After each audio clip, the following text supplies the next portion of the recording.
Probably heard the many mass shootings have been happening in America today. If so, you're like many other Americans like me. Shootings have always been a problem in our country, but they really come to the forefront today with the many shootings and the high number of killings that have been happening. When you think of a mass shooter, you might profile the shooter as somebody being mentally ill.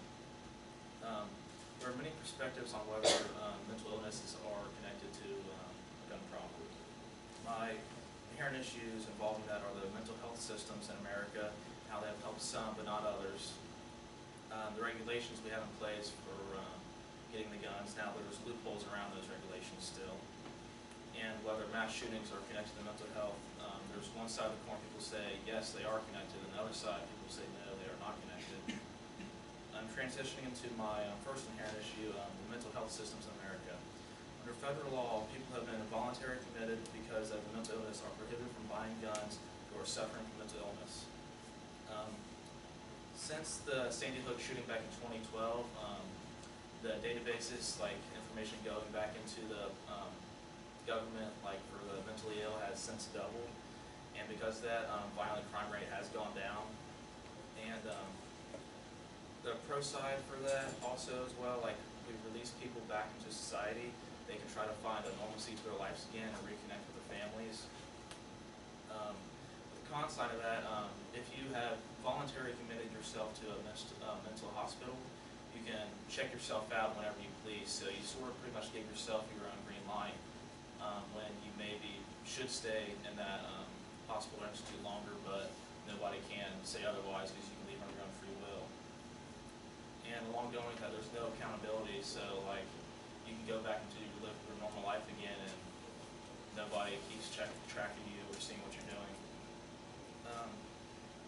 Transitioning to my next inherent issue, the regulations and loopholes to the access to firearms in America. Under federal law, an individual is prohibited from possessing firearms if he or she has been adjudicated as a mental defective or committed to a mental institution. Going along with that, they are also prohibited from buying guns if he or she is a danger to himself or others, lacks the mental capacity to carry out their own affairs in their life, or is found insane by the court. There's been states around the country that have been creating their own laws to try to help this as well. California has put a law in place going along with those three topics I just listed. If you are found insane by the court, a danger to yourself or others, they have a law that prohibits you from buying guns for up to 5 years. But there are many loopholes and regulations to still get around that.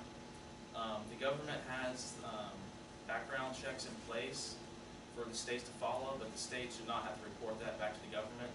So when there is a mentally ill person who buys a gun, the government will go check the state records and see, hey, how they get a hold of this, but there's no records because the state are not required to submit that back to the government. But there's a NICBC, it's the National Institute Criminal Background Check. There are 4 separate background check system that restrict laws and stuff for that as well. The gun laws, they catch some but others, like I was saying, they can get back and get guns easily. But only 18 states require a background check from the government. But people can still get a hold of guns easily. You can go to a gun show and buy a gun from a private seller without any problems or regulations. And there's, like I was saying earlier, many records are unreported. The government does not enforce many laws for the states to follow. My last inherent issue is the mental shootings, mass shootings connected to the mental illness. Some say they are connected for the pro side. According to the New York Times, people with serious mental issues are 3 to 4 times more likely to be violent than those who aren't. People with schizophrenia or have higher crime rates as well. According to Julie Beck, 1/4 of mass shootings are connected to mental illness. So 1/4 of people, that would be, there's 25 of us in this classroom, that would be 6 of us would be considered, if we were all mass shooters, would be mentally ill. On the con side, people say no, they are not connected. According to one epidemiological study by the New York Times, entirely eliminating the effects of mental illness will only reduce violence by 4%. Also, according to a public health study published by the New York Times last year, less than 5% of gun homicides between 2000 and 2010 were committed by people diagnosed with mental illness. Um, Transitioning into my conclusion, there are many regulations set in place to try to stop the mentally ill from getting guns, but there's still many loopholes to get around those. The state doesn't have to submit direct respect to government, therefore people can still go and buy guns from private sellers. These people can still endanger society, but there are many public health institutions that try to help them. I'll just stop you there. Thank you. Good job.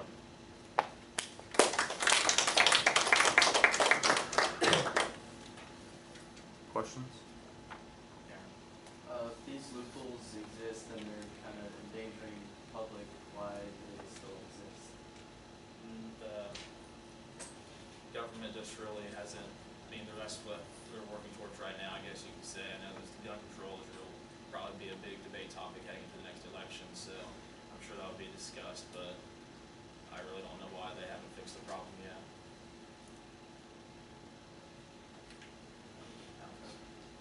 Are they trying to find any way to regulate like the selling of guns at gun shows? No, I couldn't tell you that. I'm not really for sure.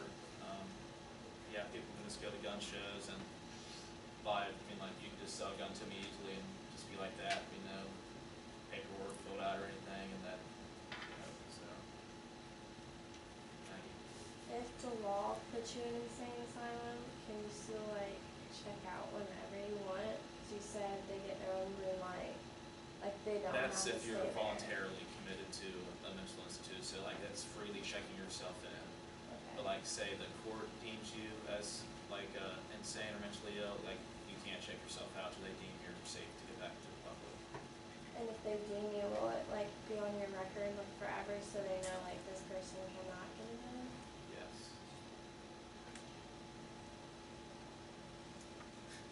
Maybe. How common are checks on mental health for people that are on drugs?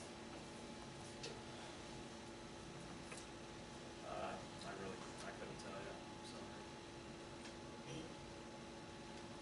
Is there a reason for the increase in people who are diagnosed with mental illness? Did you find anything about that, or is it just something that's gone undocumented for so long, and now we're finally catching up? Yeah, been undocumented so long, and yeah, I guess that's really part of the reason is just starting to catch up with this, and there's just been so many mass shootings today, and I guess it sort of just added up since the Sandy Hook sort of started the whole mass. It was sort of the big first mass shooting that caught the public's attention. I guess it sort of just snowball effect from there, you could say. All right. Good job.